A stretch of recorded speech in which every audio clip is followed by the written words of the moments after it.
오늘 말씀은 열왕기상 18장 36절에서 41절까지입니다. 앞에 있는 말씀 읽겠습니다. 같이 읽겠습니다. 시작. 저녁 소재 드릴 때에 이르러 선지자 엘리야가 나아가서 말하되 아브라함과 이삭과 이스라엘의 하나님 여호와여, 주께서 이스라엘 중에서 하나님이신 것과 내가 주의 종인 것과 내가 주의 말씀대로 이 모든 일을 행하는 것을 오늘 알게 하옵소서. 여호와여, 내게 응답하옵소서. 내게 응답하옵소서. 이 백성에게 주 여호와는 하나님이신 것과 주는 그들의 마음을 되돌이키심을 알게 하옵소서 하며, 이에 여호와의 불이 내려서 번제물과 나무와 돌과 흙을 태우고 또 도랑에 물을 핫든지라. 모든 백성이 보고 엎드려 말하되 여호와 그는 하나님이시로다. 여호와 그는 하나님이시로다 하니, 엘리야가 그들에게 이르되 바알의 선지자를 잡되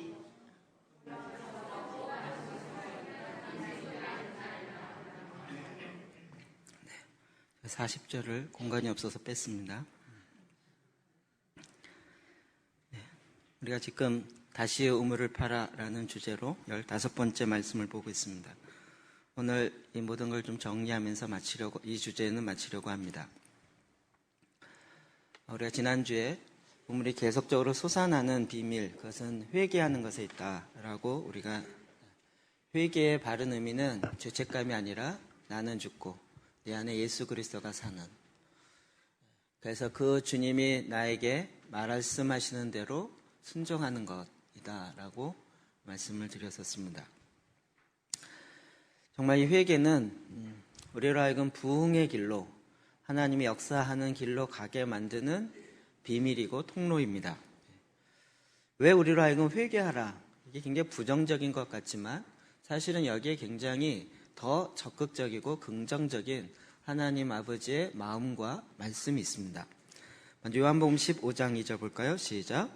물은 내게 있어 붙어있어 열매를 맺지 아니하는 가지는 아버지께서 그것을 제거해 버리시고, 물은 열매를 맺는 가지는 더 열매를 맺게 하려 하여 그것을 깨끗하게 하시느니라. 아멘. 아멘. 포도나무 가지의 비유는 우리가 너무나도 잘 알고 있습니다. 그래서 열매를 맺지 않는 가지는 찍어서 잘라서 버린다는 거죠. 왜 버리죠? 심판이기도 하지만 또 다른 이유가 있습니다. 거기 보면 내게 붙어있어 열매를 맺지 않는 가지는 아버지께서 그것을 제거하여 버리고, 무릇 열매를 맺는 가지는 더 열매를 맺게 하려고요. 왜 그렇습니까? 제거하는 데 목적이 있는 것이 아니라 무릇 열매를 더 맺게 하려고요. 하나님 우리로 하여금 회개해서 우리의 삶에 왜곡되어지고 하나님 말씀이 아닌 세상을 쫓아갔던 이 모든 것들을 회개함으로 잘라버리는 이유는 우리로 하여금 심판을 면하는 그것뿐만 아니라 우리로 하여금 열매를 더 맺게 하려고요. 회개는 그래서 더 적극적으로 우리로 하여금 하나님이 기뻐하시는, 또 하나님이 원하시는 열매를 맺는 데 있습니다. 그럼 이것이 무엇인지 모르시겠거든 예배 끝나고 이 포도나무 가서 보십시오. 포도나무 이렇게 계속 관찰하기는 저도 생애 처음입니다. 지난 겨울에 포도나무 보시면 포도가 열렸던 가지를 그냥 다 놔두시더라고요. 그리고 겨울을 지냅니다. 그리고 봄이 되면 그 포도가 달렸던 그 가지를 다 자르세요. 그 자르는 거 보셨나요? 자르는 것만 이렇게 모아놓으면 굉장히 많습니다. 그리고 앙상한 줄기만 이렇게 놔둡니다. 줄기에 포도가 맺히는 게 아니고 거기서 다시 또 새순이 나서 그 새순에서 또 새로운 포도가 맺힙니다. 야, 이게 정말 성경적이구나. 가지를 다시 잘라요. 그리고 거기서 새로운 가지가 나오게 하는 것입니다. 처음에는 몰랐기 때문에 저 가지 자르면 열매는 어디 맺히지? 이번에는 비가 너무 잘 와서 포도의 새순의 가지가 굉장히 많이 열렸습니다. 그리고 가서 보십시오. 포도 한 송이가요, 요 손톱만한 한 송이의 포도가 알알이 이렇게 해서 포도를 축소해 한 1000분의 1로 축소한 것 같죠. 방울방울 조그만 게 이렇게 쭉 열려 있습니다. 새로운 가지에. 하나님께서는 더 열매를 더 많이 맺게 하기 위해서 우리의 왜곡되어진 쓸데없는 열매 맺지 아니하는 가지를 잘라버립니다. 그러니까 자연의 이치고 하나님께서 우리 가운데 원하셨던 것입니다. 히브리서 12장 11절이요. 시작. 무릇 징계가 당시에는 즐거워 보이지 않고 슬퍼 보이나 후에 그로 말미암아 연단받는 자들은 의와 평강의 열매를 맺느니라. 아멘. 그럼 그 징계가 그 당시에는 즐거워 보이지 않죠. 이건 슬퍼 보일 수밖에 없죠. 죄로 말미암은 징계. 그러나 하나님은 그 징계가 징계로 끝나는 법이 없습니다. 그 징계가 끝난 다음에는 그로 말미암아 연단받은 자들은 어떻게 해요? 의와 평강의 열매를 맺느니라.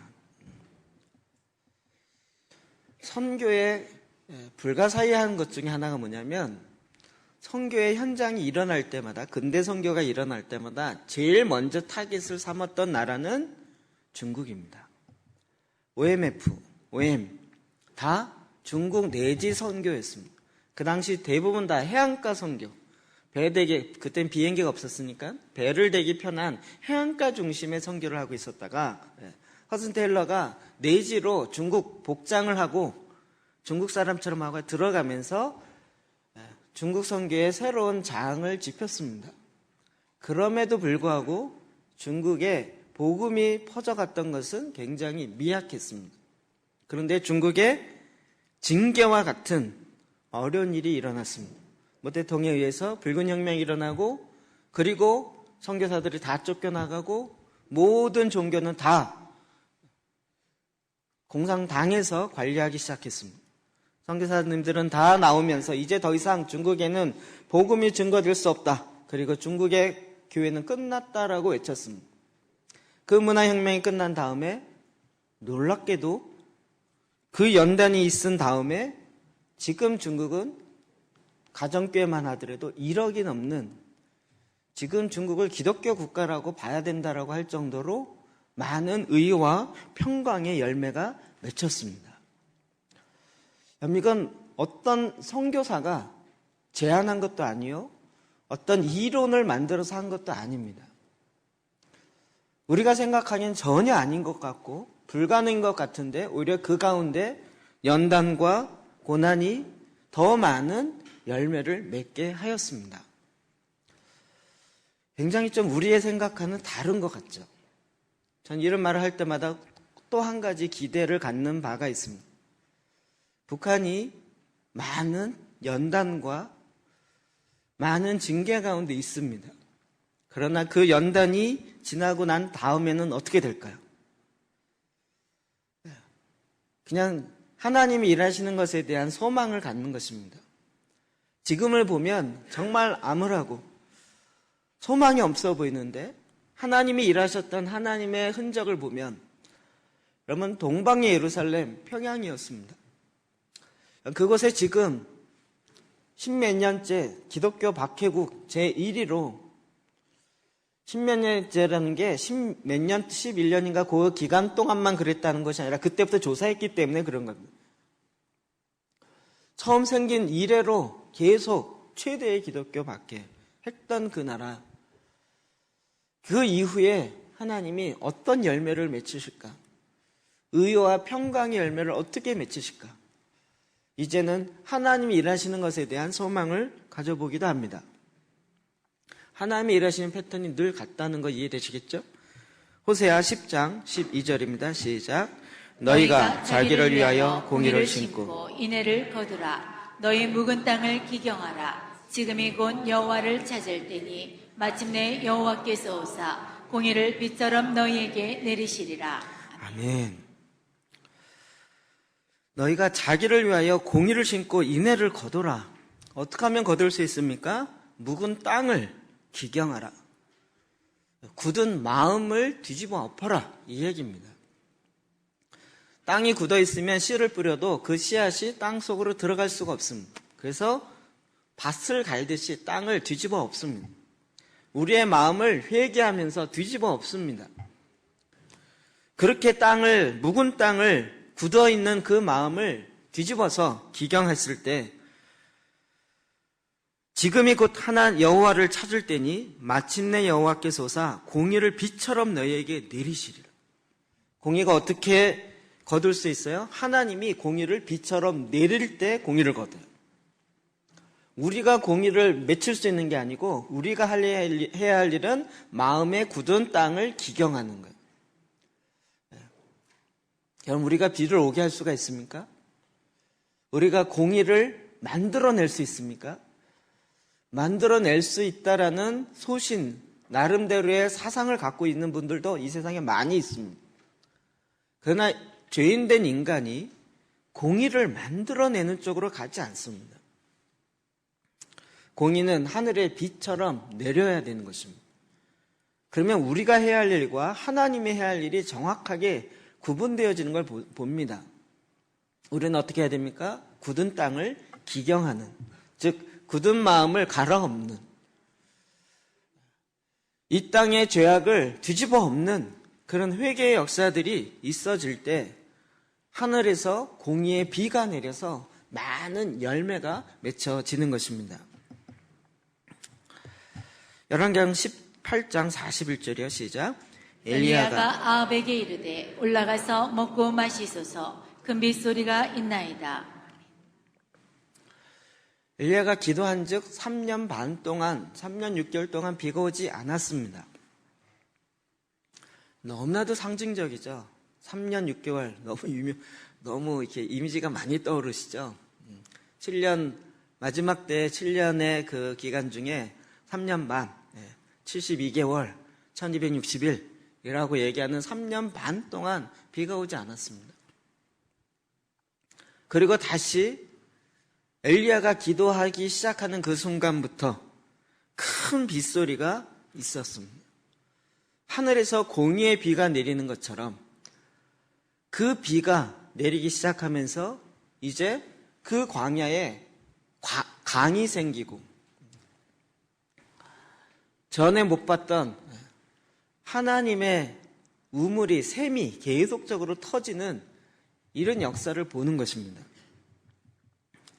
3년 반 동안 비가 오지 않았지만, 그러나 우리가 기도하며 하나님의 뜻을 알고 하나님의 말씀대로 우리가 그 말씀을 내 입에 두고 기도할 때 엘리야와 똑같은 성정, 엘리야와 똑같은 인간인 우리가 하나님 앞에 기도할 때 하나님의 역사가 우리에게 큰 빗소리와 같이 내리신다는 것입니다. 비는 무엇을 의미합니까? 하늘에서 내리는 은혜를 이야기합니다.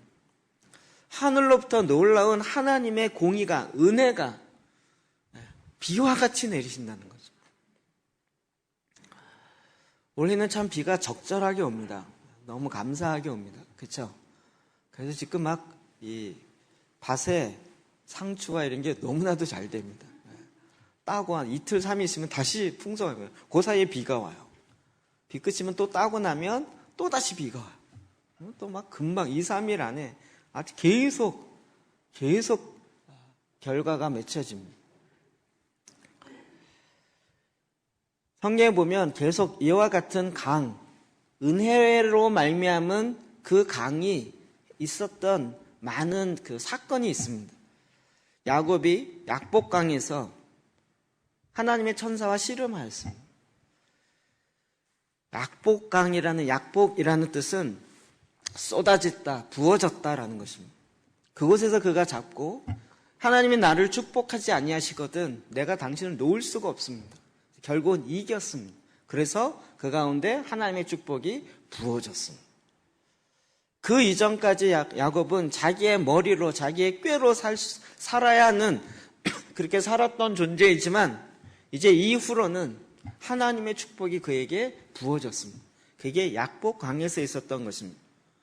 나아만 장군은 요단강에서 자기의 문둥병을 고치기 위해서 자기의 교만 꺾고 자기의 자존심을 꺾고 그 요단강에 가서 씻어야 했습니다. 그가 거기서 씻김을 받았습니다. 맑은 물로 씻김을 받았습니다. 그래서 깨끗한 피부로 다시 치유를 받았습니다. 요단강에서 있었던 사건입니다. 이스라엘 백성들이 요단강을 건너서 언약의 땅, 가나안 땅에 들어가 하나님의 약속을 내 것으로 만들기 시작하였습니다. 이것들이 다 강과 관련되어 있습니다. 성경은 지금 이 우물이 터지면서 그 보좌, 사람에게 보좌가 어디죠? 마음이요. 마음의 보좌로부터 물이 흘러서 큰 강을 이루면서 그 강으로 말미암아 하나님의 축복이 쏟아지고 하나님의 은혜가 부어지고 씻김이 되어지고 새로운 하나님의 원하셨던 의의 열매가, 공의의 열매가, 성령의 열매가 맺혀지는 하나님의 역사를 보는 것입니다. 그래서 우리가 해야 할 것은 회개하는 거죠. 굳은 땅을 기경하여 뒤집어 엎는 것입니다.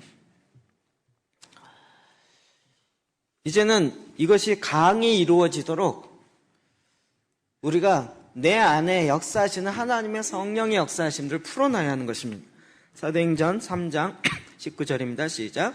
그러므로 너희가 회개하고 돌이켜 너희 죄 없이 함을 받으라. 이같이 하면 새롭게 되는 날이 주 앞으로부터 이를 것이요. 아멘. 지금 번역되어진 개역 개정판에는 새롭게 되는 날이라고 되어 있는데 그 전에 한글 개역판에는 유쾌하게 되는 날이라고 되어 있습니다. 자, 다시 볼까요? 회개하고 돌이켜 너희 죄 없이 함을 받으라. 이같이 하면, 회개하고 돌이켜서 죄의 사함을 받으면, 묵은 땅을 기경이 되어지면 회개의 역사가 너희 가운데, 너희가 돌이켜서 하나님을 섬기지 아니하고 우상을 섬겼던 것으로부터 돌이켜서 다시 하나님을 섬기는 것으로 돌아오면 이제부터 새롭게 되는 날, 유쾌하게 되는 날, 그것이 유쾌한 단위 주 앞으로부터 이를 것이라는 거예요. 동일하죠? 의의 열매가 많이 맺혀지는 것처럼 여러분, 하나님의 시기적절한 유쾌케 되어지는 날. 여러분, 어떨 때 막 기분이 유쾌하게 되어집니다. 어떨 때요? 정말 내가 원하는 일이 그냥 그때그때마다 팍팍 돼요. 우린 막 이걸 운이 좋다 그러죠. 낚시 좋아하시는 분 그냥 낚시를 넣자마자 이만한 월척이 확 올리고 넣자마자 열리고 또 하면 이날을 유쾌케 되는 날이라 그래요. 택시 하시는 분은 손님을 내려주자마자 또 새로운 손님이 타요. 또 갔는데 거기 내려주자마자 또 타고요. 끊임없이 끊어지지 않고 쉬는 시간이. 뭐 여러분 하시는 사업들이나 모든 것이 다 내가 막 하면 그대로 일어나요. 유쾌하게 되는 날. 이상한 농담이 생각나는데 제가 안 하려고 합니다. 할까요? 아주 영향을 받은 것 같아요. 고스톱을 치는 사람이 치는 족족 맞아요.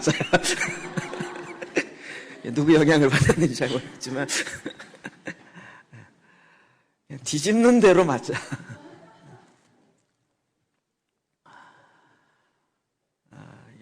말하고도 제가 쑥스럽네. 정말 내 마음에 하나님이 원하셨던 것을 이게 되기를 원했는데 전에는 아무리 해도 안 됐어요. 근데 내가 회개하고 돌이켜서 하나님이 말하는 대로 했더니 유쾌케 되어지는 날이 이르기 시작하는 거예요. 여러분, 사도행전 3장입니다.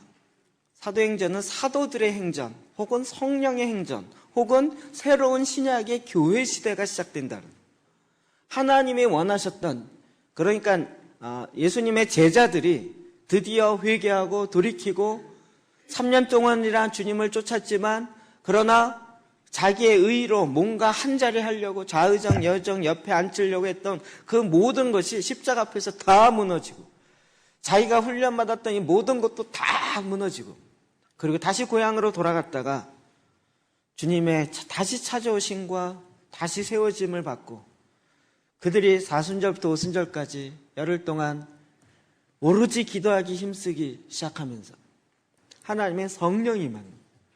그래서 오순절날 하나님의 놀라운 성령의 역사가 일어나요. 그때부터 제자들의 삶이 유쾌케 되어지는 날로 바뀌기 시작했습니다.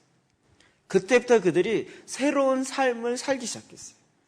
맨날 어리버리했던 베드로가 사도행전으로 넘어가면 그런 베드로가 아니라 안진뱅이를 일으키는 하나님의 말씀을 즉흥 설교로 해서 3,000명, 5,000명씩 돌아오게 되어지는 정말 사람을 낚는 어부가 되어지는 유쾌케 되어지는 날의 삶을 살기 시작했습니다.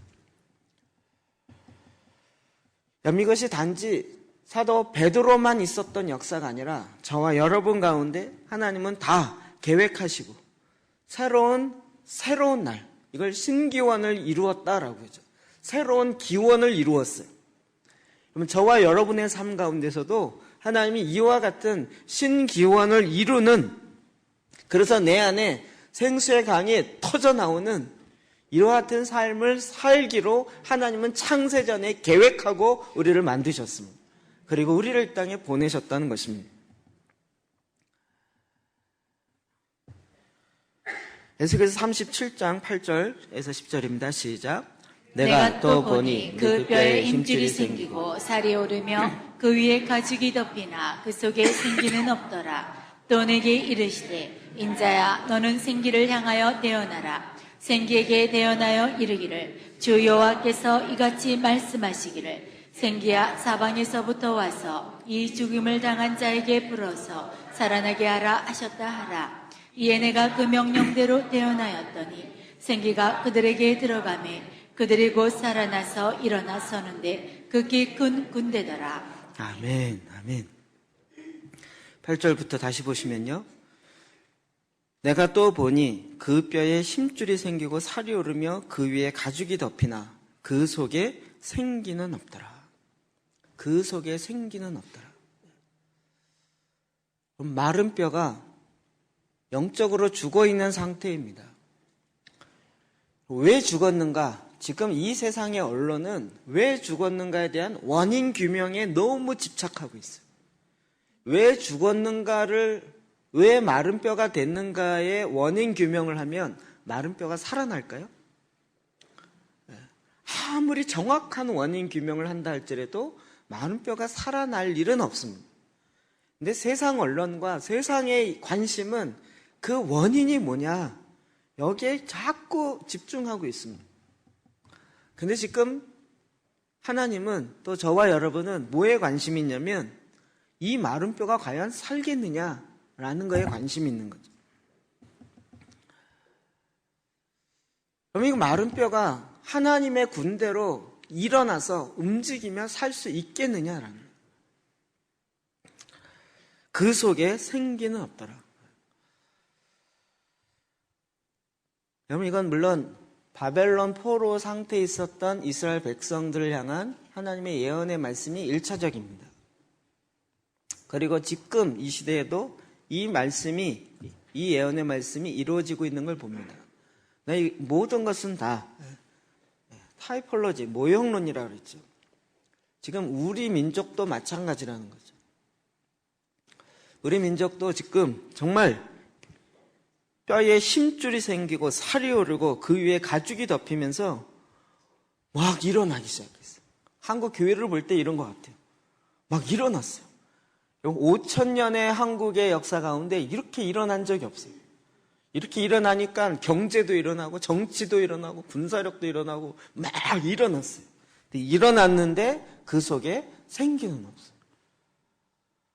막 교회도 크고 막 조직도 있고 막 힘줄도 있고 뭔가 하겠다 그러면 할 수도 있고. 정말 제가 전에도 이야기했지만 너무 재밌는 건 지금 전 세계적으로 일어나고 있는 모든 운동들 다 첫 시작을 한국에서 보고 가신 거예요. 24시 기도 운동했던 미국의 아이합의 마이클 비클이요. 82년도에 한국에 와서 그 금요철야 여의도의 교회에서 금요철야 하는 걸 보고 와, 정말 나도 이런 교회를 하고 싶다. 그리고 오살리 기도원 가갖고 끊임없이 24시간 예배가 진짜 가능하네? 이러면서 하나님의 말씀한 게 가능은 하겠구나 이러면서 시작한 거예요. 지금 우리가 이야기하는 우간다의 존 물린디 목사님, 그도 한국에 와서 정말 전쟁 폐허로 일제 식민지로 GNP 87달러인가 밖에 안 되는 그 나라가 어떻게 이렇게 다시 일어날 수 있을까? 우간다는 그래도 GNP가 그보다는 안 돼. 그러면서 이 땅을 보면서 이 땅에 있었던 부흥과 다시 일으키는 하나님의 역사를 보면서 우간다도 가능하다 이러면서 일어난 거예요. 하여튼 전 세계적으로 이 영향을 미친 건 한국입니다. 한국 교회입니다. 어마어마하죠.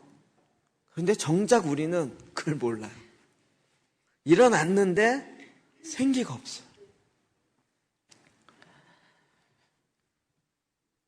그래서 주님이 말씀하십니다.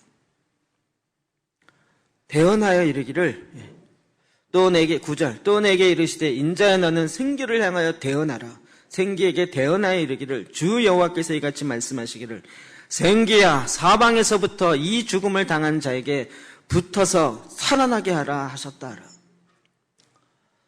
이 말씀은 저희가 워낙 많이 해서 저에겐 너무나도 저가 완전히 변화되어지게 된 계기, 너무나도 큰 전환점을 갖고 신견을 이루었던 계기예요. 도시가 바뀐다라는 이야기를 보고 다큐멘터리를 보고 이게 실제가 된다면 우리 도시에도 해보자 라고 시작해갖고 2, 3년 동안 정말 이것저것 다 해봤는데도 안 되고, 그래서 이게 안 되는구나라고 포기하는 그 순간에 주님이 주셨던 말씀이죠. 마른 뼈들아 여호와의 말씀을 들을지어다.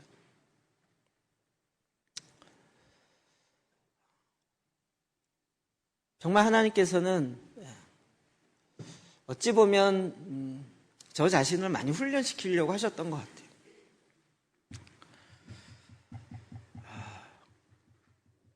사실 제 안에 이렇게 만감이 교차하는데요. 우리 중에 지금 제일 모르는 게 뭐냐면 제가 이렇게 막 시행착오를 너무 많이 하다 보니까 하나님이 해야 할 것과 내가 해야 될 거를 거꾸로 하고 있더라고요. 하나님이 해야 할 거를 내가 하면서 하나님 내가 이렇게 하는데 하다가 지쳤습니다. 좀 도와주십시오. 힘을 주십시오.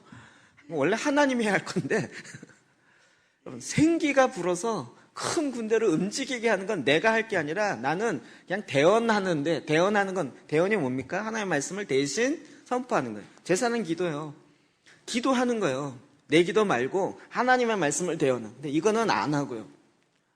하나님이 해야 할 거를 내가 뼈들을 막 추리고 막 맞추고 일으켜 세워서 또 쓰러지면 또 막 지지대 만들어 놓고 이 뼈들이 일어나게 해주십시오. 하나님 내가 일어나게 하는데 도와주는데 뼈가 쓰러지지 않게 해주십시오. 이래가면서 주야 했는데 그게 되겠냐고요. 그리고 막판에 이것도 안 되는구나. 다 관두자. 근데 이게 안 되는 게 맞죠. 그게 실망이고 좌절이 아니라 그건 안 돼야 마땅한 거죠. 근데 그거 안 된다고 하나님이 이럴 수 있습니까? 어떻게 내가 이렇게 수고를 많이 하는데 안 도와주십니까?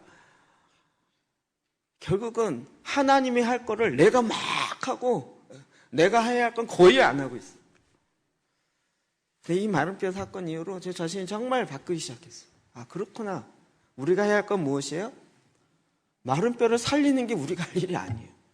살아날 것이라는 하나님의 예언의 말씀을 믿는 건 우리가 해야 되지만 그걸 살려내는 건 우리가 하는 게 아니에요. 우리는 뭘 해야 돼요? 하나님의 말씀은 그냥 대언해야 되는 거예요. 대언해요. 저로 하여금 그 실망감 가운데 완전히 들어가게 하고 이제 정말 화가 나서 못하겠다 막 이럴 정도의 그 이상으로 그 실망감 가운데 확 들어가는데 이 말씀이 온 거죠. 그때부터 기도하면서 제 기도가요. 목이 바뀌네요. 기도할 때요. 원래 조용조용한 사람입니다. 부드러운 사람입니다. 그때부터 이게 아니었구나. 내가 할 일은 하나님의 말씀을 대언하는 거예요. 하나님이 저로 하여금 이게 이론이 아니라 제가 경험해서 실습하게 해서요. 마른 뼈들아 여호와의 말씀을 들을지어다. 기도하게 한 거죠. 마른 뼈들아 여호와의 말씀. 제가 가는 곳마다 이거 다 합니다. 이건 저의 간증이기 때문에. 마른 뼈들아 여호와의 말씀을 들을지어다. 마른 뼈들아 여호와의 말씀을 들을지어다. 그럼 이게요, 정말 하나님의 말씀을 내 안에서부터 소리쳐서 대언하기 시작할 때요, 내 영이 깨는 걸 저도 느껴요.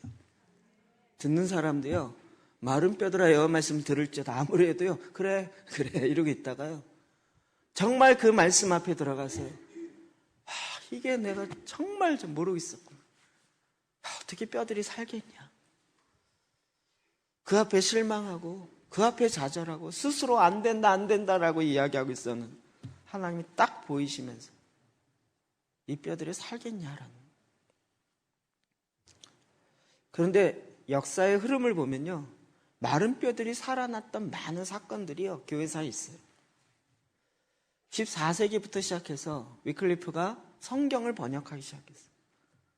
지금 요즘에 GBT라고 되어 있는 성경 번역 성경이에요. 여러분 그거 제가 알고 나서 깜짝 놀랐어요.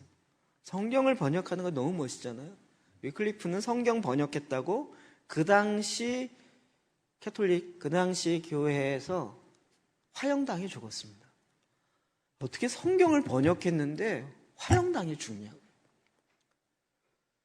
14세기에 영국 그 성경을, 라틴어 성경을 영어로, 독일어로 번역했다고 화형당해 죽은 사람이 수없이 났습니다. 제가 그다음부터 성경을 보는 게 달라졌어요. 이게 그냥 오게 된 게 아니고요, 수많은 피가 흘려져서 우리 손에 이렇게 들어오게 된 거예요. 16세기에 루터가, 칼빈이 종교개혁을 했습니다. 그러면 종교개혁 우리나라 지금처럼 무슨 합시다, 아싸 합시다 이래가면서 무슨 계몽한 게 아니었습니다. 한 손에 망치 들고 도망 다니면서 잡히면 죽습니다. 목숨 걸고 실제로 죽어가면서 종교개혁했습니다. 17세기에 청교도에 부흥이 있었습니다. 그러면 청교도 우리가 보기엔 좋아 보이죠. 그러나 청교도들이 워낙 박해가 심했으니까 어떻게 됐습니까? 신도시를 찾아 갔어요. 왜냐하면 도저히 본국인 살 수가 없었기 때문에. 정말 계속 고난, 역경. 18세기에는 웨슬리 운동이 일어나고 조지 위필드에 의해서 회개하는, 그러면서 하나님이 새 부대를 만들기 시작했어요. 여러분 위필드는 잘 모르시죠? 그런데 웨슬리는 잘 아시죠? 두 사람이 동시대에 일했던, 18세기에 동시에 일했던 사람입니다. 제가 이 얘기도 많이 했습니다.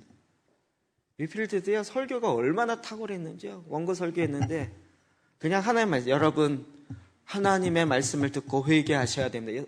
원고 설교를 읽어요. 그런데 성도들이 벽을 맨손으로 긁으면서 회개하기 시작했어요. 회개하는데 종을 땡땡땡 치면서 말씀을 다 듣고 회개하세요, 이래가면서 했던 것이 그 당시에 위필드의 설교였습니다. 그래서 위필드의 설교집이 많습니다. 그런데 그의 이름은 없어지고 웨슬리의 이름은 감리교회에서 창시자로 굉장히 많이 나옵니다. 왜요? 위필드는 메시지는 어마어마하게 잘 전하는데 부대는 만들지 않았어요. 근데 웨슬리는 전 세계는 나의 교구로, 그래서 속회라는, 우리가 얘기하는 셀이라는 소그룹 조직을 만들면서, 전에는 그냥 대예배 중심에 한 번 예배 드리는 그거 하나밖에 없었다가 소그룹 구조를 만들고 성도들로 하여금 그 사역 가운데 뛰어들게 했던 그 구조, 새 부대를 만든 것이 웨슬리입니다. 메시지는 웨슬리보다 휘필드가 훨씬 탁월했습니다. 근데 18세기에 새 부대가, 교회의 새 부대가 만들어져. 이 영향을 받아서 20세기 초에 캐톨릭도 조직 개편을 합니다. 19세기에는 대각성 운동이 일어납니다. 그리고 영국의 웨일즈에, 그리고 부흥 운동이 일어납니다. 매 세기마다 하나님께서 새롭게 하나님의 은혜의 비를 부으시는, 생기가 그 가운데 들어가게 해서 전혀 뚫을 수 없었던 그 어려운 역경을 뚫어내는 하나님의 역사는 매번 있어 왔습니다. 오늘날에는요, 오순절날, 오순절에 크리스마스 운동이 어마어마하게 일어납니다. 저는 장로교회만 있었기 때문에, 또 한국에서만 있었기 때문에 장로교가 전 세계에 최고인 줄 알았어요. 장로교가 전 세계에서 나름대로 소리 내는 데는 한국밖에 없습니다. 우리끼리 얘기인데요. 한국밖에 없어요. 웬만한 나라에는 장로교단 거의 다 죽었습니다. 아주 소수 종파입니다. 한국만 지금 떵떵거리고 이러고 있습니다. 그런데도 기독교가 줄지 않는 요인은 20세기에 라틴 아메리카의 부흥, 아프리카의 부흥 다 오순절 계통에서 일어나는 부흥의 역사입니다.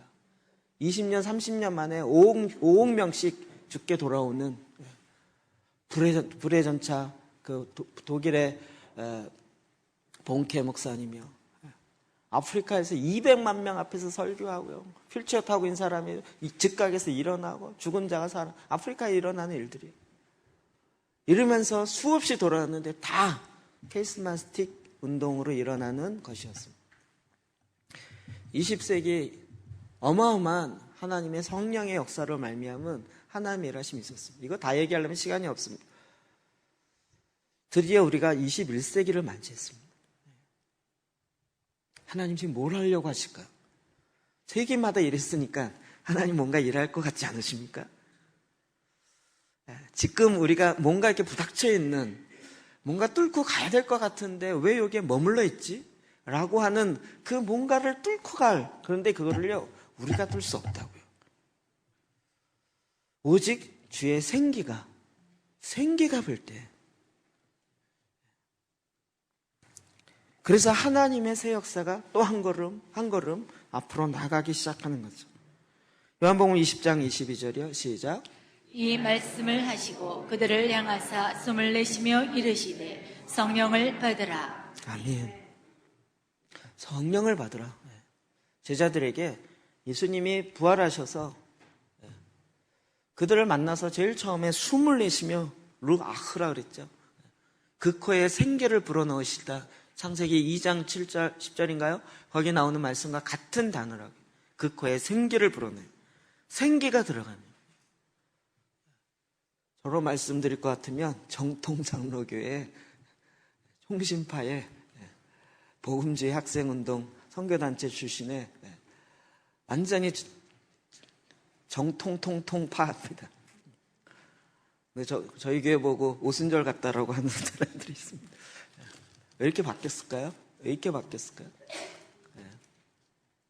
아까 얘기 드렸던 것처럼 하나님의 생기가 제 안에 들어오고 난 다음부터 제가 했던 그동안 했던 모든 사역이 확 바뀌어지기 시작했어요. 생기가 들어오면서. 하나님 그래서 새로운 우리의 인생 가운데 하나님이 원하셨던 하나님의 강을 만드는, 즉 우리 안에 우물이 터져서 생수가 솟아나는 일들을 매 세기마다, 매 시대마다, 그리고 이제는 거의 마지막 때에 모든 육체 가운데 하나님의 영이 부어지는, 이미 예언되어 있는 것처럼 그와 같은 마지막 완성을 향하여 달려가고 있는 지금의 시점입니다. 이럴 때 우리가 어떻게 해야 할 것인가? 에베소서 5장 15절부터 읽읍시다. 시작.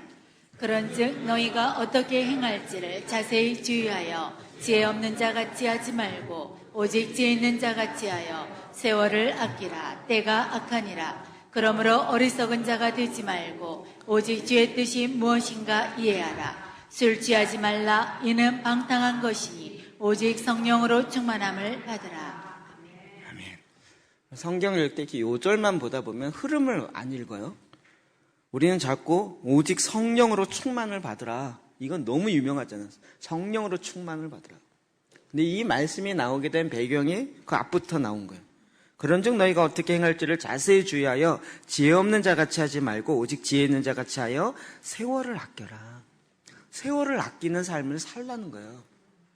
세월을 아끼라는 것과 성령의 충만함을 받으라는 것과 같이 연결되어 있어요. 내가 인생 살 날이 얼마 안 남기 때문에 세월을 아껴야지, 이 얘기가 아니에요. 세월을 아껴라 라는 원래 헬라어 단어가 엑사고라조인데요. 이게 뭐냐면 사다, 구입하다라는 거예요. 세월이라는 것은 기회라는 거예요. 기회를 사라 이거예요. 세월을 아끼라는 건 내가 막 많은 일을 해야지 이 얘기가 아니라 하나님이 나에게 준 기회가 있어요. 이거를 내가 대가를 지불하고 내가 사야 돼요. 돈 내고 사야 된다고요. 그냥 나에게 그대로 들어오는 게 아니라 대가를 지불해야 된단 말이에요. 그러니까 기회를 사라. 여러분 이게 메시지 성경에 아예 이렇게 풀어놨어요. 그리스도의 빛 가운데 밝혀진 그들의 정체가 과연 매력적인지 한번 생각해보세요. 이 세상의 일을 이야기합니다. 그래서 이제 우리를 얘기했어요. 잠에서 깨어나라. 관을 열어 젖히고 나오라. 그리스도께서 내게 빛을 보여주실 것입니다. 그러니 여러분의 발걸음을 살피십시오. 머리를 쓰십시오. 기회를 얻을 때마다 그 기회를 선용하십시오. 지금은 긴박한 때입니다. 우리가 뭐 해야 되는지 아시겠죠? 하나님이 일하시니까 그냥 하나님의 절대 주권 알아서 하시겠지. 그리고 가만히 있으면 되는 게 아니라 그 기회를 우리가 사야 되는 거예요. 하나님이 하는 걸 내가 하면서 왜 안 도와주냐고, 그리고 내가 해야 할 걸 안 하면서 왜 아무 역사가 안 일어나냐고 이렇게 하는 게 아니고요. 여러분 그 기회를 사야 되는 거예요. 제가 이 장로교에만 있어서 그런지 하나님의 절대 주권에 너무 쩔어 있어갖고요. 하나님이 다 하실 거랍니다. 허든 텔러도요. 허든 텔러? 윌리엄 캐리? 제가 헷갈리는데 현재 선교의 아버지가 캐리죠. 윌리엄 캐리요. 그가 내지 그 선교에 대한 하나님의 그 비전을 알고 들어가려고 그럴 때요. 그 당시 영국 교회가 들어가지 말라 그랬어요. 위험하다고. 위험하다고 들어가지 말라 그랬어요. 네가 안 들어가도 하나님이 다 하신다고요. 칼빈은 마태복음 28장 19절 20절 모든 족속으로 제자를 삼아 이 본문을 해석하면서 이건 예수님의 제자들에게만 해당되는 것이 우리가 하는 것이 아니다라고 이야기했어요. 그러니까 우리가 안 했기 때문에 아무 일도 그 부분은 역사가 안 일어나는 거예요. 여러분, 내가 해야 할 일이 있어요. 우리가 해야 할 일은 내가 해야 돼요. 기회가 주어졌을 때 기회를 내가 사야 돼요. 그걸 잡아야 돼요. 이게 저절로 내 손에 딱 잡혀서 저절로 열매가 맺혀지는 게 아니고 그걸 내가 잡아야 돼요. 막 이러면 우리는 또 막 인간의 자유의지로 구원받느냐 막 이 교리로 맨날 이거 갖고 싸워갖고요. 기회를 다 놓쳐버려요. 여러분의 발걸음을 살피십시오. 머리를 쓰십시오. 기회를 얻을 때마다 그 기회를 사십시오. 선용하십시오. 지금은 긴박한 때입니다.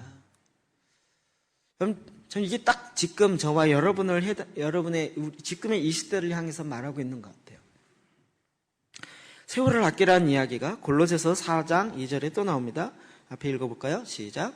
기도를 계속하고 기도에 감사함으로 깨어있으라. 또한 우리를 위하여 기도하되 하나님이 전도할 문을 우리에게 열어주사 그리스도의 비밀을 말하게 하시기를 구하라. 내가 이 일 때문에 매임을 당하였노라.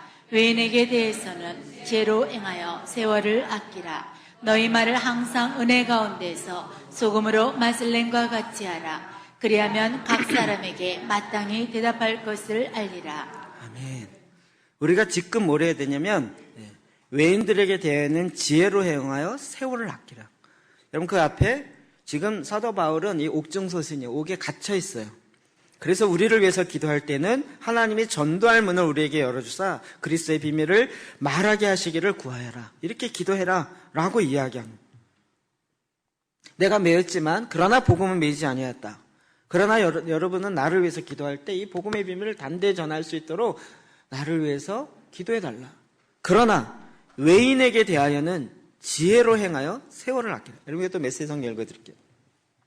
부지런히 기도하십시오. 감사하는 마음으로 눈을 크게 뜨고 깨어 있으십시오. 내가 이렇게 감옥에 갇혀있는 동안에도 하나님께서 문을 활짝 열어주셔서 그리스도의 비밀을 전할 수 있도록 우리를 위해 기도하기를 잊지 마십시오. 내가 입을 열 때마다 사람들에게 그리스도를 대낮처럼 분명하게 나타낼 수 있도록 기도해 주십시오. 사도 바울이 옥에 갇혀있는데 북한처럼 복음을 함부로 전할 수 없고 전하면 포로 수용소에 잡혀갔는데 그럴 때 어떡하라고요? 그들을 위해서 기도하라고요. 자, 그런데 교회 밖의 사람들 가운데서 일하며 살아갈 때는 이제 우리가 이 세상에 교회 밖의 사람들 가운데서 살아갈 때는 어떻게 살아야 되냐면 지혜롭게 행하십시오. 좋은 기회를 놓치지 마십시오. 세월을 아끼라고요. 그 모든 기회를 선용하십시오. 말할 때는 은혜가 넘치게 하십시오. 대화할 때는 다른 사람을 깎아내리거나 제치는 것이 아니라 그들에게서 가장 좋은 점을 이끌어내는 것을 목표로 삼으십시오. 어떡하라고요? 이게 너무 실제적이에요. 우리 말할 때 내 입을 여는 목표는 다른 사람을 깎아내리는 데 있어요. 네, 다른 사람 뭐라고 하면 넌 왜 이렇게 이야기해? 넌 왜 이래? 너 왜 이냐? 틀리지 않아요. 정확해요. 그런데 내 말하는 이유의 100%는 다 다른 사람을 깎아내리는 거예요. 근데 그렇게 하지 말라고요. 대화할 때는 다른 사람을 깎아내리거나 제치는 것으로 사용하지 말고 그 사람이 갖고 있는 장점, 단점이 있으면 장점이 있잖아요. 그 장점을 끌어내는 것을 목표로 해서 말을 하시라고요. 말하는 건 우리의 선택이에요. 마지막 때가 악하고 기회를 사야 되는데, 세월을 아껴야 되는데, 그러면서 성령의 충만을 받는 것과 우리의 언어, 말을 세우는 거예요. 여기 말은요, 언어의 능력 있죠. 말의 능력 있죠. 그래서 이 말을 깎아내리는데, 사람을 죽이는데 사용하지 말고 세우는 데 쓰라는 거죠. 이 일을 위해서 세월을 아끼라는 거예요. 기회를 쓰라는 거예요. 성령의 충만음으로 그냥 무슨 은사의 사역만 하라는 이야기가 아니라 이 땅 가운데 지금 하나님이 구체적으로 하라는 하나님의 역사가 있는 거예요. 37장 에스겔 3절 봅시다. 시작. 그가 내게 이르시되 인자야 이 뼈들이 능히 살 수 있겠느냐 하시기로 내가 대답하되 주 여호와여 주께서 아시나이다.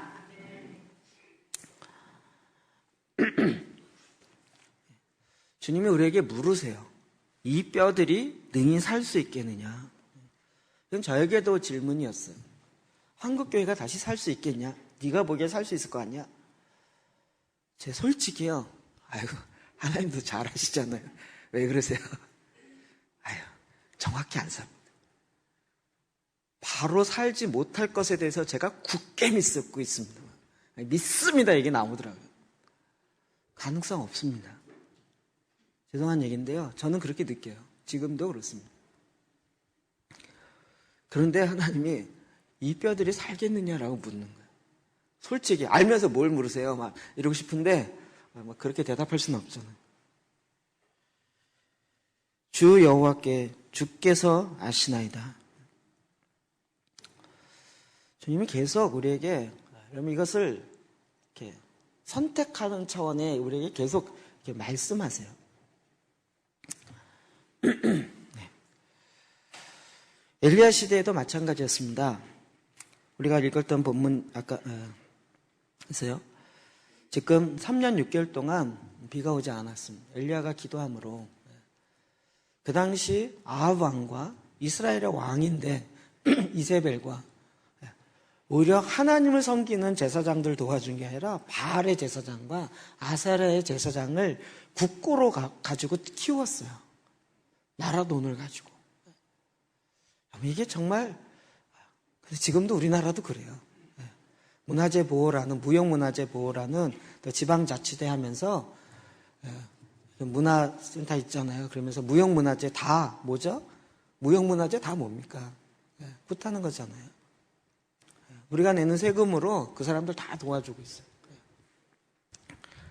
비슷한 상황이에요. 비슷한 상황. 그런데 엘리야가 하나님의 말씀을 깨닫습니다. 그리고 주님 앞에 나가 기도하기 시작합니다. 우리 30절, 36절, 39절 봅시다. 시작.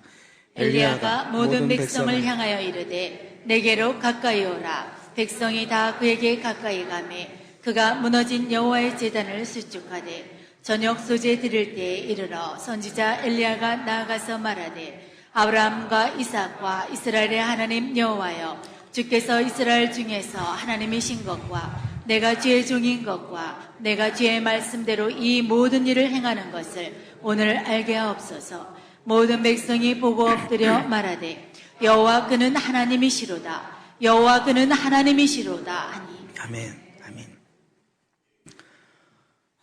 그래서 하나님의 전략과 지시사항을 봅니다. 첫 번째 뭘 했다고요? 무너진 여호와의 제단을 수축하되. 무너져 있는 여호와의 제단. 그냥 교회를 졌다는 얘기가 아니라 여호와의 이름을 부르는 것이요. 하나님의 봉사자가 돼요. 하나님의 제사장이에요. 제사장은 자기 자신을 위해서 일하지 아니하고 하나님을 위해서 일하는, 하나님께 속하는 제사장이 되어서 하나님의 제단을 다시 세워요. 우리가 지금 계속 하자는 게 이거잖아요. 개인기도제단, 가정기도제단, 가정에도 무너진 제단을 다시 회복하고, 교회기도제단도 다시 회복하고, 교회제단도요. 그리고 이제 도시제단, 국가제단까지 회복해야 된다. 이거 수축하는 게 첫 번째예요. 그리고 나서 하나님 앞에 바른 동기를 가져요. 36절. 저녁 소재 드릴 때 이르러 선지자 엘리야가 나아가서 말하되 아브라함과 이삭과 이스라엘의 하나님 여호와여, 주께서 이스라엘 중에 하나님이신 것과 내가 주의 종인 것과 내가 주의 말씀대로 이 모든 일을 행하는 것을 오늘 알게 하옵소서. 여기 말 줄이면 뭐죠? 하나님을 알게 하여 주옵소서요. 그의 마음의 중심에는 엘리야가 내가 능력이 많은 선지자라는 것을 좀 인정받고 이런 차원이 아니었어요. 그의 마음의 중심에는 하나님의 이름이 높임을 받으시옵소서, 이거예요. 이게 그냥 기도문으로 외웠던 것이 아니라 실제로 하나님, 나는 여호와의 이름이 이 땅에 더럽혀지는 것을 지금 내가 두고 볼 수가 없습니다. 아버지요, 이제 이 사건을 통하여 하나님이 하나님이신 것을 하나님의 백성들이 알게 하여 주십시오. 그럼 이것을 향한 열정의 마음이 있는 거예요. 그럼 이게 바른 동기를 갖는 게 너무나도 중요합니다. 그러면 저희들은 그냥 저의 마음은요, 모르겠습니다. 저의 마음은 그렇습니다. 저는 저희 회복의 동산교회를 처음 시작할 때부터 죄송한데요, 큰 교회 되기를 원하지 않았습니다. 편안한 교회 되기를 원하지 않습니다. 그냥 편안해서 잘 살고 건강하고 그래서 축복 많이 받다가 주님 앞에 돌아가는 그런 교회가, 그런 성도가 되기를 원하지 않았습니다. 지금이라도 몰랐다면 다시 한번 생각해 보십시오. 저는 처음부터 아예 교회는 이 땅에 보냄받은 사명 자체가 전투하는 교회입니다. 이 땅에 싸우는 교회예요.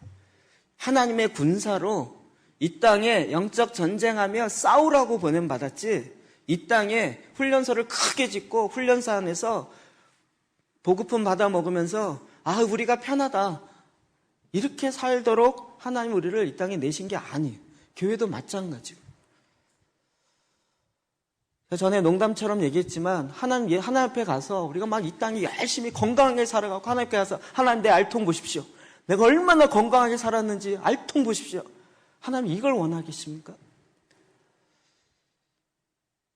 내 근육이 끊어져도 하나님, 내가 주님의 이 나라를 위해서 내 근육이 끊어졌습니다. 그렇게 살다 왔습니다. 그럼 어떤 걸 주님이 원하시겠습니까? 이 땅에서 내가 축복 많이 받아서 하나님께 축복이 받은 게 이만큼입니다. 하나님 보십시오. 내가 받은 축복이 얼마나 많은지. 우리가 주님 만날 때 그렇게 일하기를 하나님 원하실까, 말하기를 원하실까요? 하나님이 나에게 주신 모든 것을 내가 이 땅에 다 쏟았습니다. 그래서 열매가 없고 결과가 없어도 하나님 말씀 앞에 그냥 순종했습니다. 하나님 우리 땅에요, 그냥 사명을 갖고 보내신 거예요. 이게 저만 그러겠습니까? 제가 싸우기를 좋아해서가 아니라 저 부드러운 남자라니까요. 하나님이 우리를 하나님의 전신갑주를 입고 이 땅에 나가서 하나님이 원하셨던 이 전쟁은 내게 속한 것이 아니고 하나님의 전쟁이요. 이 땅에 있는 악의 영들을 내어쫓고 하나님의 나라가 임해. 이게 내 전쟁이 아니고요. 하나님의 전쟁인데 그 전쟁을 위해서 저와 여러분을 부르셨다고요. 전쟁은 내게 속한 것이 아니고 하나님께 속한 것이고 그 전쟁을 이 땅에서 우리 보고 행하라고 주님이 우리를 구원하시고 새롭게 하시고 하나님의 군사 만드셔서 모든 필요한 하나님의 영적 전신갑주를 다 입히시고 이 땅 가운데 그 빼앗겼던 사탄에게 빼앗겼던 것을 우리를 통하여 다시 회복하게 하라는 이 싸움을 싸우라고 우리를 회복시키시고 건강케 하시고 시원케 하시고 그래서 어떤 결과요? 39절 모든 백성이 보고 엎드려 말하되 여호와 그는 하나님이시로다. 여호와 그는 하나님이시로다. 우리 교회 좋은 교회가 아니고요. 여호와 그는 하나님이시로다. 교회가 없어져도 부대가 없어져도 모든 백성이 엎드려서 하나님 앞에 경배하여서 여호와 그는 하나님이시로다 라는 그 말을 듣게 되어지는 거예요. 근데 하나님께서 이 일을 행하시겠다는 거예요. 내 방법이 아니고요. 하나님의 방법으로. 우리 안에서 내 배에서 생수의 강이 터지고 나오게 함으로. 저도 여기에 관심이 없었어요. 관심이 없었어요. 이 교회가 내 교회, 우리 교회라고 생각했어요. 하나님은 왜 네 교회냐? 예수 그리스도가 머리고 예수 그리스도의 교회지. 그러면 머리가 원하는 걸 몸이 하는 게 마땅한 거 아니겠냐? 근데 말씀을 봐라. 지금 머리 대신 예수 그리스도가 뭘 원하시냐고요. 주님 다시 오기를 원하세요. 여러분 그 올 때도 우리가 해야 될 책임이 있어요. 예수님 지금 오고 싶은데 못 오세요. 왜냐하면 신부들이 어서 오십시오라고 해야 되는데 신부들이 오시면 안 돼요 라고 하고 있으니까 올라고 짐 다 쌌다가 멈추고 계신 거예요. 그냥 때 돼서 오시는 게 아니고요. 이러이러한 것이 돼야 오시겠다고 그랬는데 신부들이 준비돼야 되는데 교회가 준비되어 있는데 교회가 지금 자고 있단 말이에요. 자고 있으니까 내려갈 수가 없는 거예요. 깨어난 하나님의 백성들이 깨어나서 우리는 깨어났네 저거 자고 있는 아이고 게으른 것들 이루고 하라는 것이 아니라 지금 마지막 이때 하나님의 큰 비를 내리시겠다는 여태까지 교회사에 없었던 하나님의 그 큰 비를 마지막 대추수를 일으키시겠다는 거예요. 모든 육체 가운데 내 영을 붓겠다는 거예요. 자녀들에게 청년들에게 아비들에게 하나님 원하셨던 하나님의 강을 다시 이 땅 가운데 솟아나는 그 놀라운 하나님의 홍수 같은 일들을 대부흥의 역사를 100년 전에 있었던 평양대부흥 말고요. 그거의 100배가 아니라 1000배, 10,000배 정도 이상 되어지는 하나님의 대역사를 이루시겠다고요. 그래서 41절 에리야가 아합에게 이르되 올라가서 먹고 마셔서 큰 비소리가 있나이다. 비가 오지 않았는데 엘리야는 비소리를 들었어요. 큰 비소리를 들었다고요. 그가 아직 기도도 안 했어요. 그런데 그는 큰 비가 내리는 소리를 들었어요. 하나님께서 지금 여태까지 6,000년의 역사상 한 번도 없었던 하나님의 마지막 때에 붙는 하나님의 은혜의 강에 만들어진 그 비를 부으겠다는 거예요. 그래서 이걸 위해서 준비하는 거죠. 저는 개인적으로 부흥에 대해서 한창 좋아하다가 부흥에 실망해서 아유 간도라. 부흥 기다리다가 다 늙어 죽겠다. 여러분 한국교회가 그래서요 NCD로 넘어간 거예요. 자연적 교회 성장이라는 프로그램으로요. 거기에 오카노 목사님 뭐라고 서문 썼는지 아십니까? 자기도 부흥 기다리다가 수십 년이 지나갔는데 그 부흥을 기다리느니 차라리 이 생명력의 교회로 가겠다라고 서문을 썼습니다. 저도 그걸 읽고 굉장히 공감했습니다. 물론 생명력에 의한 교회 맞습니다. 조직체가 아닌 생명력에 의한 교회 맞습니다. 그럼 그것도 반드시 일어나야 됩니다. 저는 그렇게 믿습니다. 그러나 그 생명력이 일어나는 것은 하나님의 생기가 위로부터 부어져야 됩니다. 큰 비가 위로부터 내릴 때 이걸 뚫고 나갈 수 있지. 아니, 우리가 무슨 힘으로 한국교회를 바꿀 수 있겠냐고요. 아니, 우리가 무슨 힘으로 아이들을 바꿀 수 있겠냐고요. 아이들을 바꿀 수 있으면 우리가 지금 이루고 있겠습니까? 학교를 다 바꿔버리지. 우리가 무슨 힘으로 경제를 바꾸고 정치를 바꿀 수 있겠냐고요. 근데 하나님이 우리에게 말씀하신 거예요. 이 뼈들이 살겠느냐? 주님, 뼈가 어떻게 살아요? 상식적으로도 안 맞죠. 근데 하나님이 그 말씀을 하시는 거예요. 난 살리겠다는 거예요. 뼈를 살리겠다는 거예요. 이스라엘 백성을 1900년 만에 다시 살린 것처럼 하나님이 이 뼈들을 다시 살리겠다는 거예요. 그래서 큰 군대를 이루겠다는 거예요. 그러고 보니까요, 여러분 지금 이스라엘 주변에 사우디아라비아, 이란, 이라크 다 이슬람 국가예요. 돈도 많은 이슬람 국가가 완전히 포위하고 싸우고 있는데 그 조그만 우리나라 경상도만한 그 이스라엘 하나를 지중해로 밀지 못해요. 왜요? 큰 군대가 되었기 때문에요. 그냥 문자 그대로 됐어요. 아니 왜 전쟁 못해? 전쟁했다가 6일 만에 완전히 지고 땅 뺏기고 원래로 회복된 거지만 하나님이 정말 큰 군대를 이루겠다 그랬는데 1900년 지난 다음에 우리 눈에 딱 보여졌어요. 이게 그냥 증거예요, 증거. 하나님이 하시겠다면 우리는 이해 안 되지만 되는 거죠. 하나님이 내 배에서 생수의 강을 흘러내겠다 그러면 안 날 것 같지만 하나님이 하시겠다면 이건 논리가 아니고요. 하나님의 계시고 하나님의 말씀이니 하나님 그 말씀을 이루십시오. 하나님 이제 내가 나를 위해 살도록 하나님이 만들지 않으셨기 때문에 이 세상은 어떻게 하든지 너 중심으로 너를 위해서 너의 성공을 위해서 너의 나라와 너의 가정을 위해서 살아라라고 이야기하지만 하나님 그 모든 것을 우상을 싹 내어버리고 하나님을 섬기는 하나님의 제사장으로 제단을 세우며 그곳에서 여호와의 이름이 모든 백성들이 나와서 여호와께서 일하신 것을 알고 봄으로 말미암아 여호와는 그는 하나님이시다.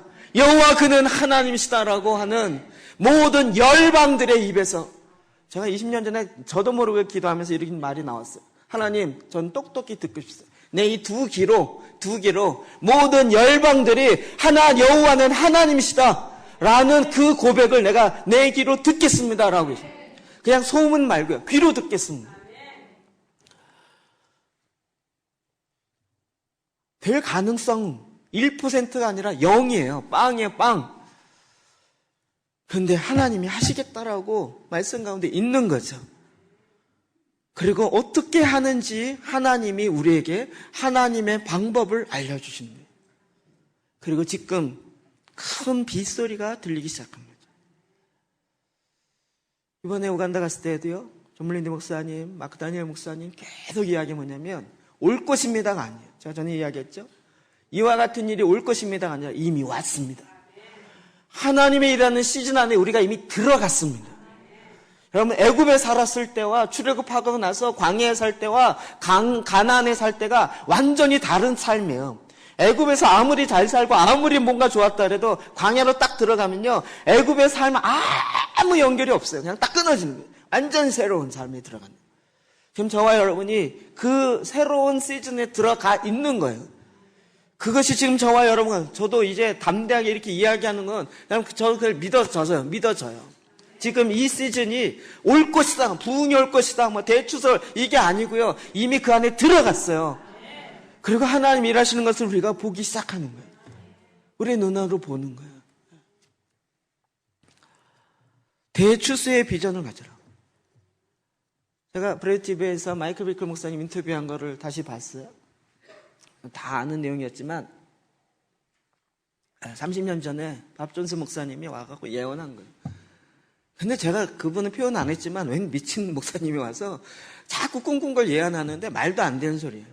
30년 전에 예언했는데 세상에 있는 모든 사람이 손에 TV를 갖고 있더래요. 근데 전기도 연결 안 돼 있고 TV 선도 연결 안 돼 있는데 TV를 보면서 예배하는 걸 보고 모든 사람들이 그걸 보고 있더라는 거예요. 마이클 비클이 생각하기를 맛이 가도 한참 하셨구나. 저게 어떻게 가능하냔 말이에요. TV가 여러분 지금 핸드폰 다 갖고 계시죠?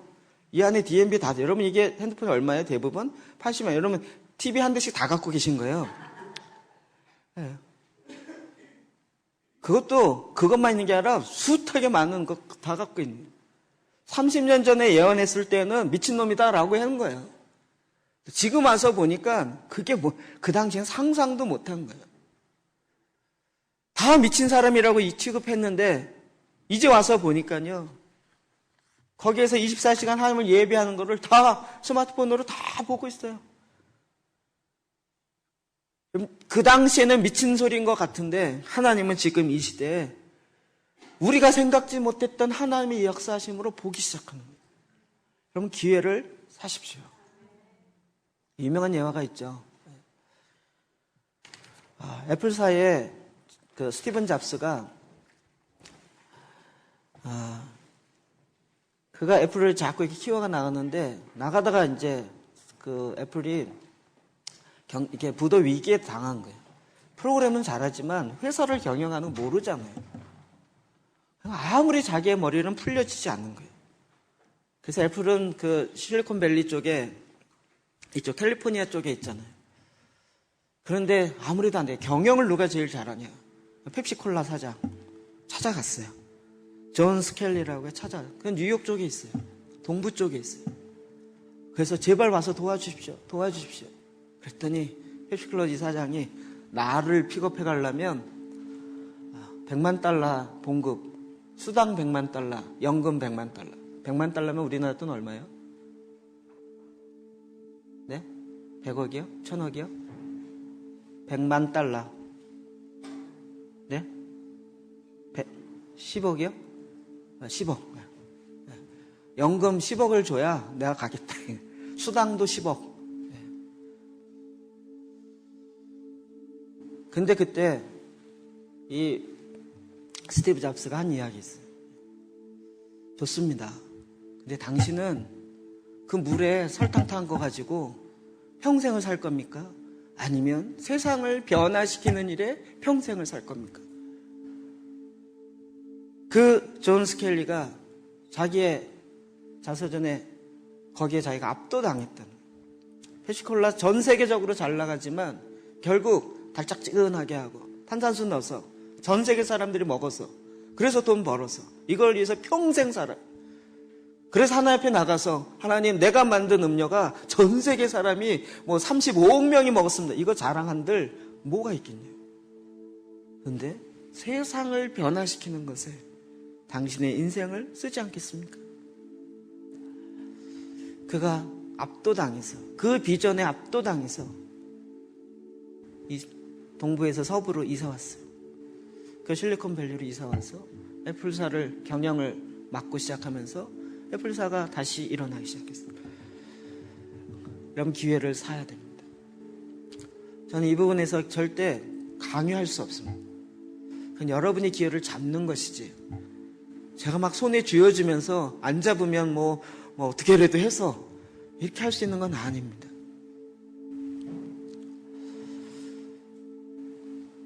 전 지금 하나님이 이미 그 시즌 안에 들어가게 하셨습니다.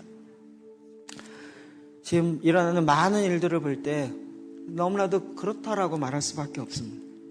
그리고 하나님은 지금 창세 전부터 갖고 계셨던 그 계획을 저와 여러분 가운데 이루십니다. 여러분 그 큰 비 오는 소리를 들으십시오. 말씀을 통해 들으십시오. 그리고 내가 지금 세월을 아끼기 위해서 어떻게 기회를 사야 되는지, 잡아야 되는지, 내 언어를 어떻게 써야 되는지를 우리가 결정해야 합니다. 그거는 내가 결정해요. 내가 할 일입니다. 이거 안 하면서 하나님 나 축복해 주세요. 아니요.